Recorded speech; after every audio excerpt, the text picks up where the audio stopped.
అంటే తానే కారణము, తానే కార్యము. తాను కారణం అంటే ఏంటి? నేను శబ్దంగా ఉన్నాను, భావంగా ఉన్నాను. అంటే శబ్ద భావాలతో తానే ఉన్నాడు.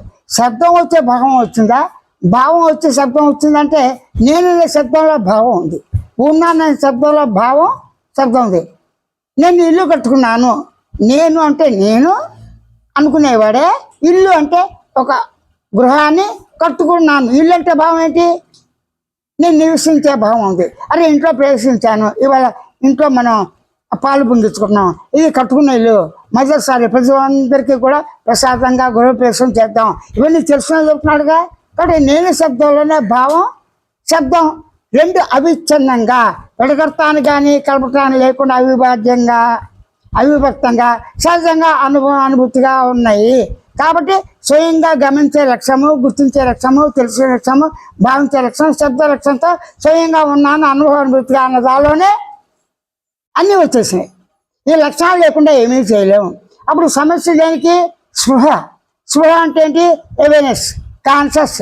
స్పృహ అంటే సహజంగా ఉన్న తెలివినే, సహజంగా ఉన్న జ్ఞానాన్ని, సహజంగా ఉన్న గమనించే లక్ష్యాన్ని, సహజంగా ఉన్న అనుకునే భావ లక్ష్యాన్ని, సహజంగా ఉన్న శబ్ద లక్ష్యాన్ని, స్వయంగా స్మృతి లక్ష్యంతో నేను ఉన్నాను అని అందరికీ, ప్రతి వారికి, ప్రధానంగా ఎవరికి వారికే, మానవుడికి మాత్రమే. ఏం చెప్తాను? ఎవరికి వారే, స్వేచ్ఛగా మానవుడికి మాత్రమే, వ్యక్తికి మాత్రమే, ఎవరికి వారికి ఈ సహజ సానుభూతులను గమనించి గుర్తించి తెలుసుకుని, ఆ తెలుసుకున్న వాటి ద్వారా తెలుసుకున్నవి గుర్తించి అన్నీ కూడా కార్యక్రమాలతో ఉండి వచ్చిపోయేవి. కాబట్టి అవన్నీ రాపిడి జరిగి అవన్నీ తానే అనుభవిస్తున్నాడు. ఉదాహరణకి నిద్ర మాట్లాడదు, మాట్లాడి నిద్ర నేనున్నాను అనుభవం. నా అనుభవం ఏంటి? నిద్ర. నేను నిద్రను, నా నిద్రను నేను అనుభవిస్తాను. ఇది చాలా బాగుంది. మేలుకోగానే ఆ నిద్ర 10 గంటలు 15 గంటలు నిద్రపోయానుకో, లేవగానే దరిద్ర కుంభకణలాగా పడుకున్నాను, సోమర్తనలాగా పడుకున్నాను, నా పనులు అయిపోయి నిద్ర నిందిస్తాడా లేదా? కొంతమంది ఏం చేయాలి, నిద్రలో ఏమి చేయట్లేదే, ఇంట్లో వస్తువులు పోతాయో, నాకు ఎవరూ లేదే, అసలు నిద్రలో నేను ఎలా ఉన్నాను, అజ్ఞానం ఉన్నారే, అహంకారం ఉన్నా నాకు తెలియట్లేదే, ఆ నిద్ర దాటాలి, నిద్రకు అత్యంత ఏదో ఉంది, అదే వాడికి. అంటే ఏ విధంగా అయినా సమస్యే. కళలు ఇట్లు సమస్య. నువ్వు గుర్తుంచుకున్నవి, గుర్తులో ఉన్నవి, గుర్తుతో అనుభవించినవి, గతంలోవి, ఇప్పుడు రేపటి అన్నీ కూడా కలగలిపి వస్తాయి. చివరికి తాను చనిపోయినట్టు కూడా వస్తాయి. దర్చుకుంటాడు, శుభం అశుభం అన్నీ వస్తాయి. కళ వల్ల సమస్య కదా, కళ వల్ల ఆటంకం కదా, భయాందోళన కదా. అలాగే మెలుకులు ఎట్లు తప్పదుగా. తోడు నిడ, భార్య పిల్లలు, సంసారం, అన్నదమ్ములు వాళ్ళు, కుటుంబ వ్యవస్థ, కుటుంబంతో ఉన్న మానవ సమాజంలో ఒంటరిగా ఉండలేము. కనుక మానవులు అందరితో ఎక్కువ తక్కువ మిత్రత్వం ఎంత సహజంగా ఉందో శత్రుత్వం ఉంది. ఆడ మగ నపుంచుకునే ప్రసక్తి లేదు.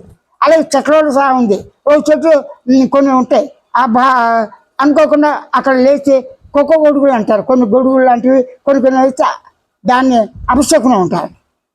అది తీసేయలేడు, ఇల్లు కడదాం అనుకుంటాడు. వేప మంచి చక్కగా ఉంటాయి, పంట చెట్లు అడ్డం వచ్చేసింది, తీయబోతే నష్టం, తీసే పాపం.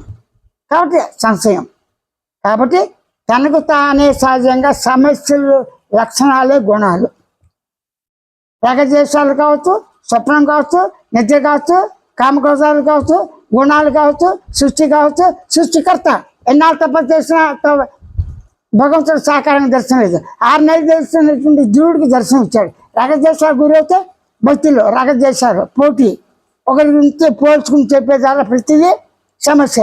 నీ వరకే నీవే. అరే చెవులు బాగానే ఉన్నాయిరా, ఈ చెవు చిన్నదైంది, ఈ కన్ను మెల్లకన్ను అయింది, అవి వచ్చే సంబంధాలు పోతున్నాయి, అయ్యో దేవుడా నీ కర్మ, నా కర్మ కాబట్టి ఇది చిన్నది పెట్టావు, ఇది పెద్ద ఎందుకు పెట్టావు, ఆట బాగా ఉంది, చక్కగా బాగుంది, రంధ్రం పెట్టావు నాకు పుట్టుతోనే, ఇదే సమస్యగా.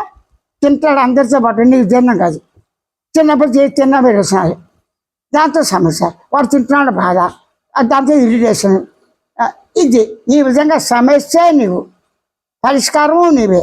ఇదంతా స్వయం అవగాహనతో సహజంగా ప్రతి వారికి సానుభూతితో ఉన్నవి. కాబట్టి కొత్తగా రాదు.